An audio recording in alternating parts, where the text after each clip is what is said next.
Hello, I'd like to share some information with you today in regards to comparing your feelings and why that may not be of assistance or supportive for yourself. This information is coming from verywellmind.com, written by Kendra Cherry and medically reviewed by Rachel Goldman. So when you're coping with something difficult in your life, it isn't uncommon for someone to say to you, it could be worse. You might even find yourself thinking, well, at least I don't have it as bad as the next person does. So comparing your pain and emotions to others is common, and though that doesn't mean that it is always helpful for yourself. So comparing or comparisons often uh, can be as natural as it can, in some instances, can be helpful.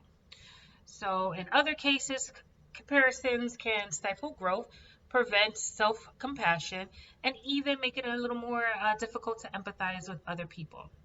So people experience things differently. Each individual has different resources, experiences that play a role in how they are affected by different emotions. There is not a hierarchy of emotion that says that one person's feelings are worse or better than, stronger or weaker than another individual's. It's important to remember that hurt is hurt. Comparing your pain to someone else who seems to be suffering more only serves to minimize what you're feeling. So comparison often leads to minimization. So you might think that you don't have the right to be upset about something because someone else is going through something worse or more intense. You may feel like you don't have the right to feel lonely because you have more friends or family than another person does.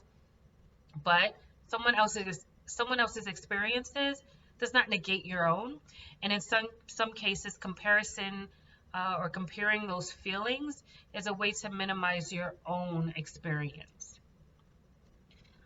So it keeps you from facing your feelings. Yes, other people also have their own pain and disappointments to face, and those experiences do not diminish or eclipse yours. Negative feelings can increase stress when they're not dealt with properly or effectively.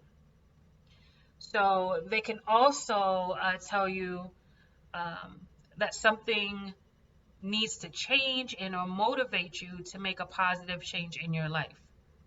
So everyone deserves help. Comparisons often lead people to think that they can just deal with their problems on their own rather than just reaching out for support, supportive people that are often left to those feelings of um, their feelings are not serious enough to warrant attention. And that is not the case. That is not the truth.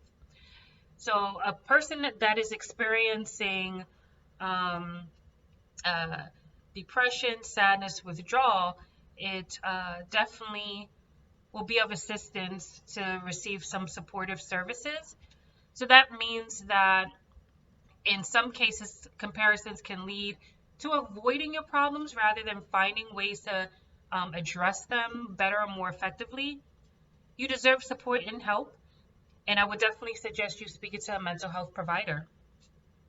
So, how to respond instead? So, are you using comparisons in a way to diminish your own emotions? Instead of comparing, excuse me, allow yourself to sit with your emotion without judgment. Give yourself permission to feel what you're feeling and remind yourself that your emotions are valid. Listen to what people are saying and not acknowledge what they're saying. Simply saying that you can see how hard it must be that they're going through what they're going through can be a crucial way of offering validation and support.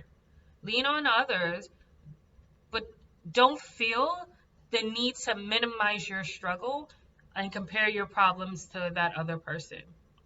Avoid judging other people's emotions. These are just some ways that you can implement more coping, more effective ways of managing those emotions. Sometimes sharing it with your emotions can help. And that is the reason that I suggest speaking to a mental health provider, a doctor, a therapist, psychiatrist, psychologist, nurse practitioner, someone that is either in the medical and or mental health field, someone in the medical field that can refer you to a mental health specialist. So when comparisons can be helpful, in some cases, it can actually have a positive effect. So comparisons may help you feel gratitude for your own life and may help you consider options and think about what you want. It can help you see what you need to do in order to achieve what you want in life. It can lead to observational learning where you gain knowledge without actually having to go through the experience. And it may also assist you in um, expressing or having compassion for others. It is important, though, to remember that minimizing your pain is not a part of gratitude. You can be grateful for things in your life and still feel disappointed, sad, and or upset. So the next time you find yourself kind of in that thinking frame of it could be worse, think about those types of thoughts are actually being accomplished. It's a way to minimize or deny your feelings, focus your emotions without judgment or shame yourself for feeling those things. And before someone tells you that at least that you don't have it as bad as X, Y, and Z, pause. Remember yourself that in such statements are really helpful. Instead, focus on being a supportive listener.